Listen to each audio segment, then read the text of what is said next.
Today's episode will look at the dark and horrific history of 15th century Europe. The details of this history will not be sugar-coated, but they shall also not be glorified. As such, I wish to warn all listeners that there will be details in today's exploration which are graphic in nature, the victims of which will include men, women, and young children, so listener discretion is advised. It was night when they heard it. Until that point, deep in the forest, the Turkish army had heard little else but the odd wolf, the chirp of a bird, or crunching of an animal dragging its prey over dried leaves.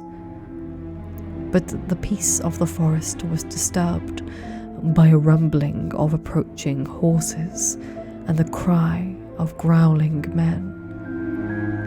The Turkish soldiers leapt to their feet and exited their tents. They saw their guards laying dead on the floor around the encampment, dying silently through strangulation. No one had raised the alarm. He was here. He was here with his men as they slashed through the tents and trampled anyone or anything getting in their way, slicing their way through the Turkish army on the hunt for the Sultan's tent. They didn't find one. The closest they found was that of 2 viziers, whom they slaughtered. Whilst many men fled in fear, brave janissaries armed themselves, raising their yataghans and bows. But they were no match, and the majority was slaughtered, with many bodies carried off by the horsemen. The Sultan, Mehmed II, survived the assassination attempt. He continued his journey to Targovista, the capital of Wallachia. But on his return, he came across one of the most horrific sights ever documented in history.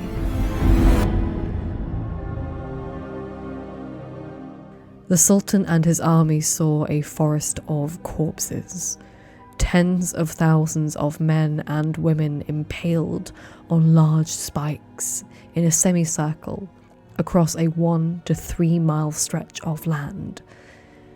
It is said, though not certified, that there were more than 20,000 contorted, rotting corpses on those spikes, with their entrails spilling from their bodies, and many having become nests for birds. They were Ottoman men, women, and children, with babies impaled on the same spikes as their mothers. The tallest stake had been reserved for the body of Hamza Pasha, the Ottoman governor of Thessaly, and the highest-ranked individual amongst the dead. Before he had been pierced onto the pole, his limbs had been sliced off. Each of the victims were likely alive when they were impaled, either horizontally, back to front, vertically through body orifices, or, if they were exceptionally hated, upside down, head first. The stakes weren't usually sharp. In fact, they were often rounded to ensure a brutally painful death, and if they were unlucky enough to survive the piercing, they faced an agonizing death of bleeding out on a spike. It was then, in June 1462, that the enemy of the Sultan Mehmed II truly lived up to his name. He became known to them and us as Vlad the Impaler, and would go on to inspire the most famous vampire in all of literature, Dracula.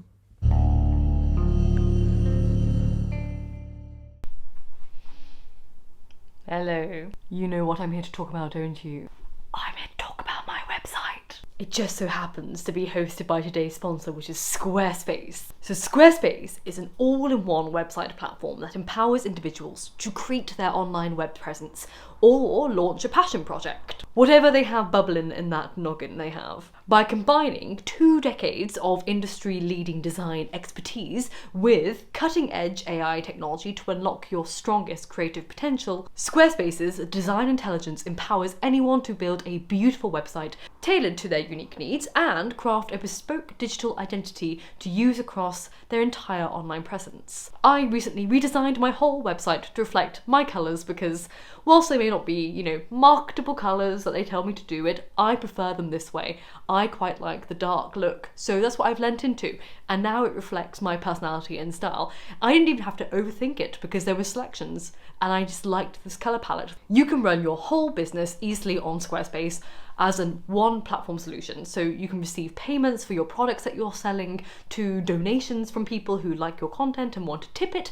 I've actually had some really lovely people donate on my website. Really nice of them. And customers can pay with popular payment methods like Klarna or Apple Pay, Afterpay or ClearPay. Squarespace also has activity scheduling facilities, which is really hard for me to say, but basically that means it allows your customers to book appointments with you if you're like a coach or someone who's far more sociable than I am. But it allows normal people who are less socially scared than I am to engage with their customers and build a rapport.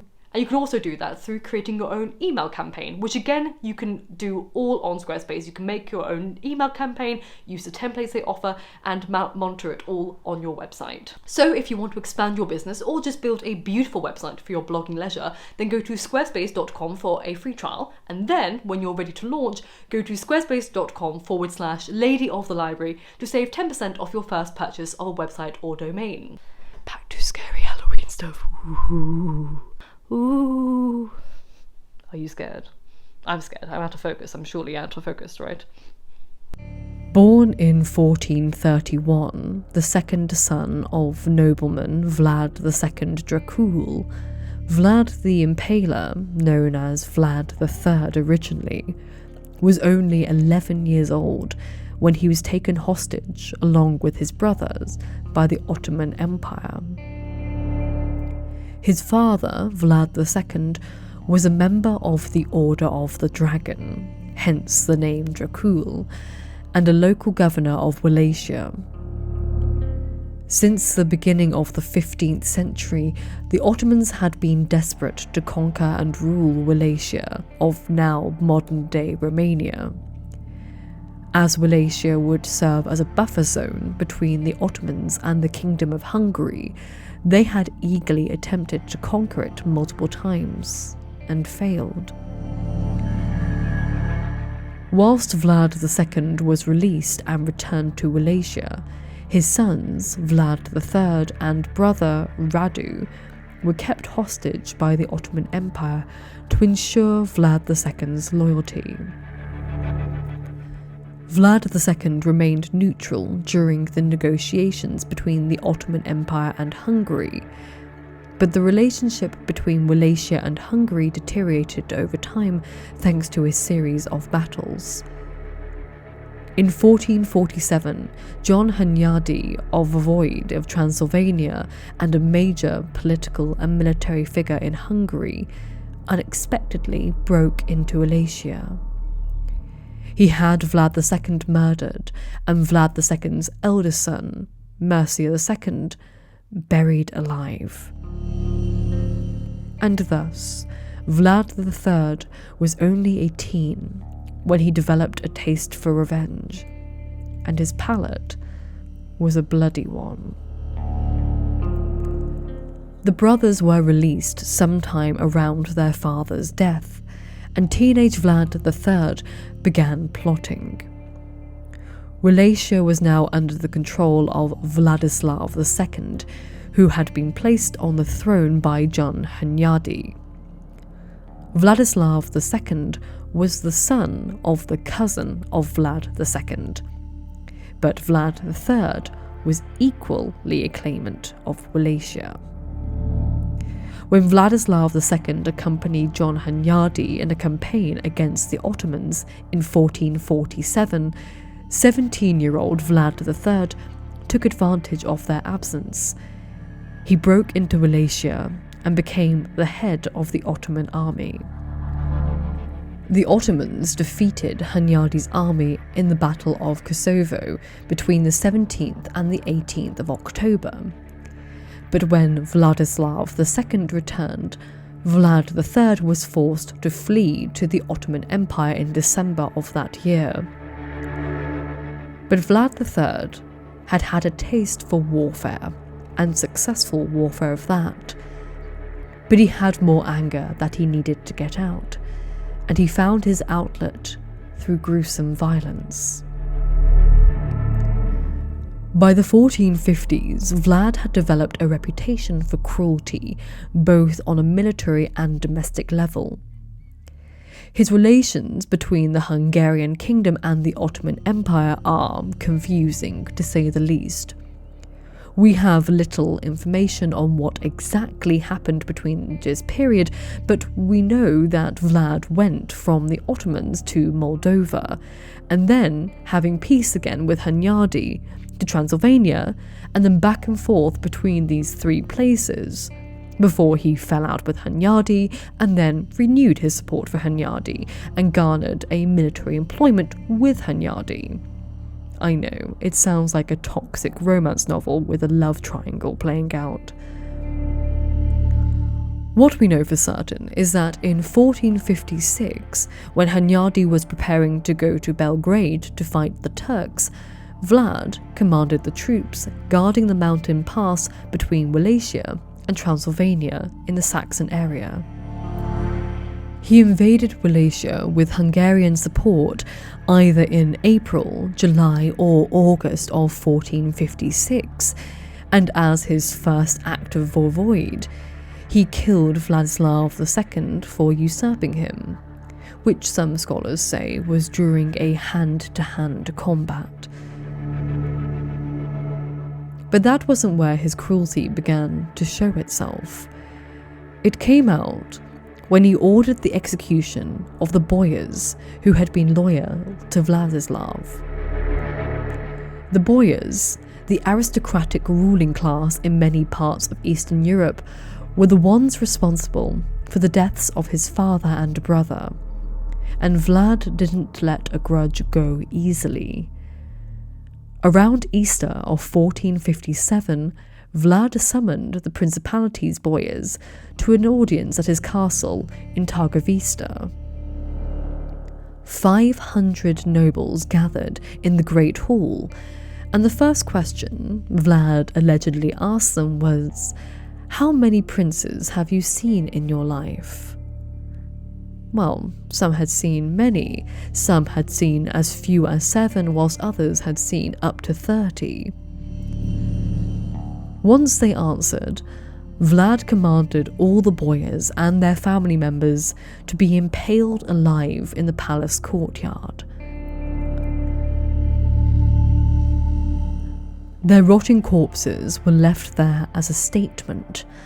No one should ever mess with Vlad or his family again. Vlad didn't just kill nobles. He slaughtered peasants and paupers too.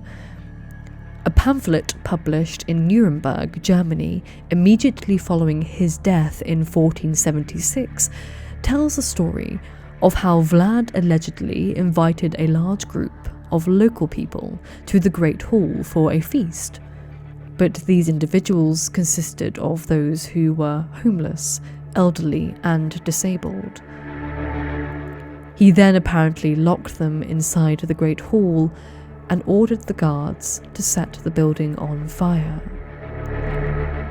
Vlad was said to have remarked at the time, quote, "These men live off the sweat of others, so they are useless to humanity."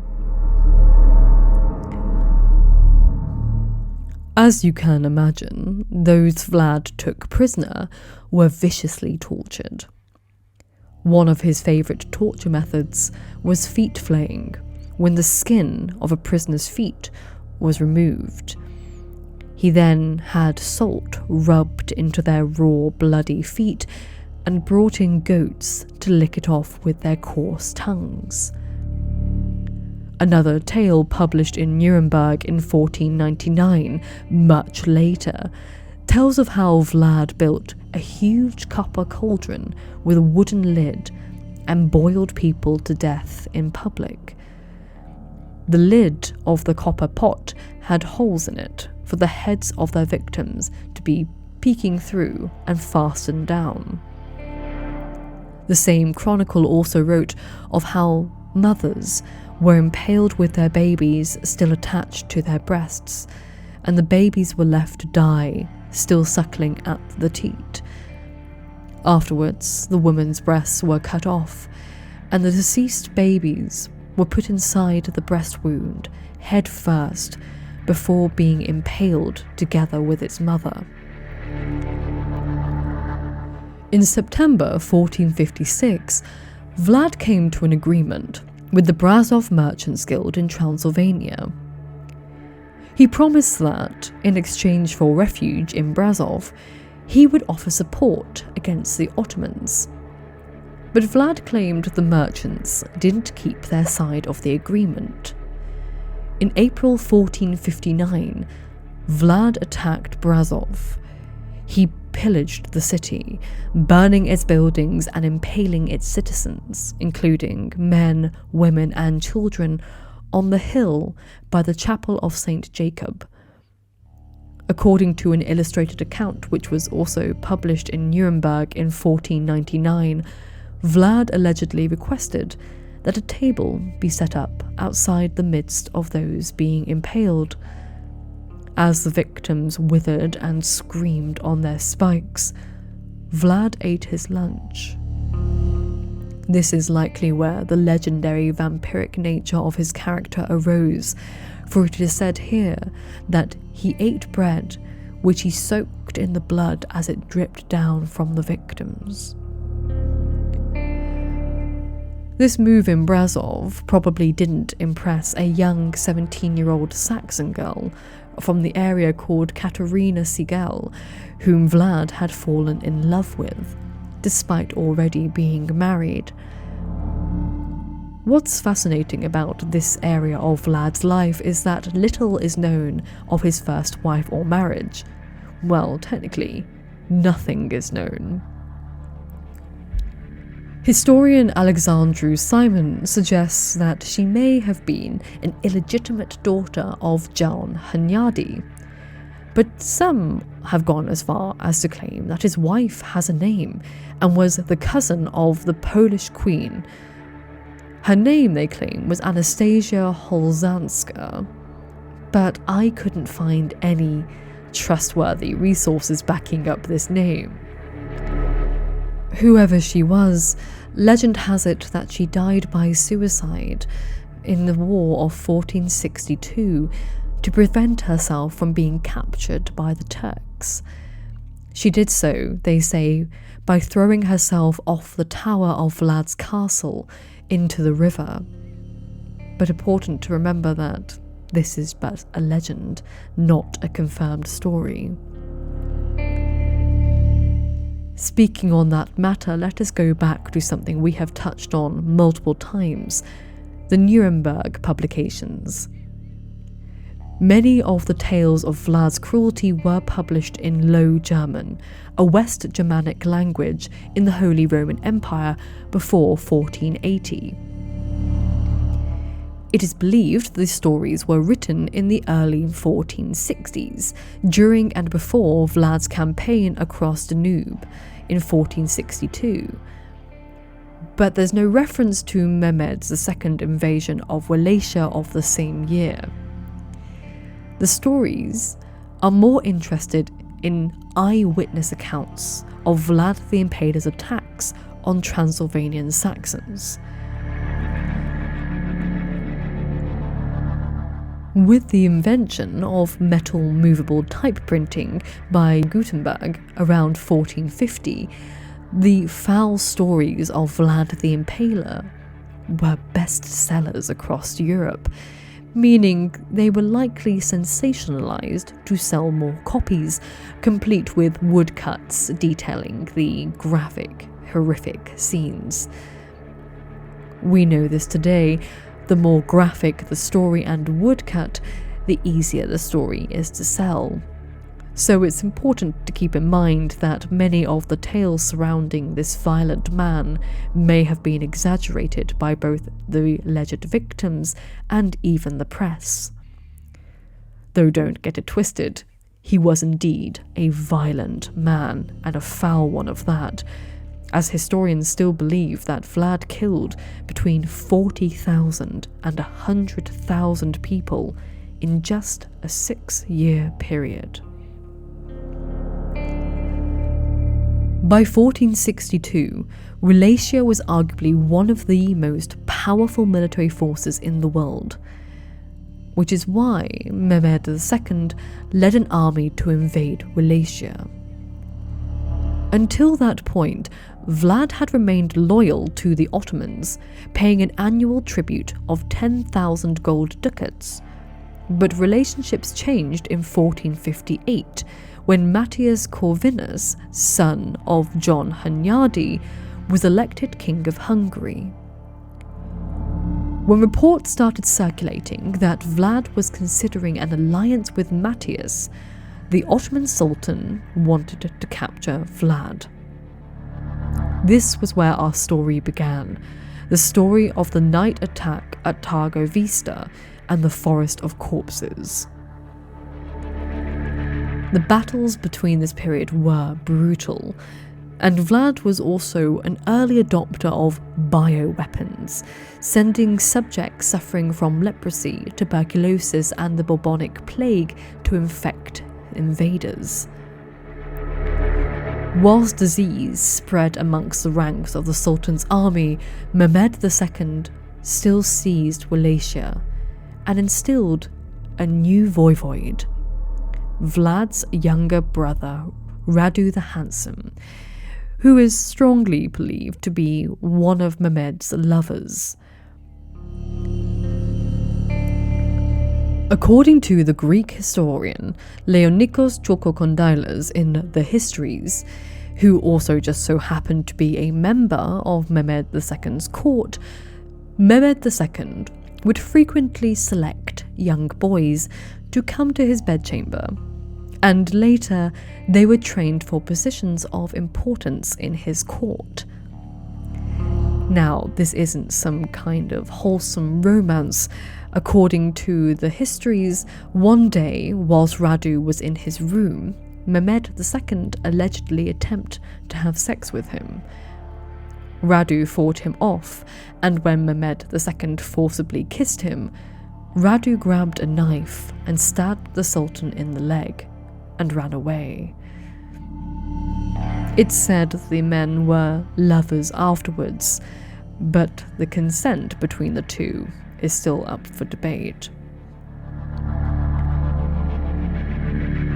In 1462, after having lost Wallachia, Vlad met with Matthias Corvinus in the hopes of forming an alliance against the Ottomans.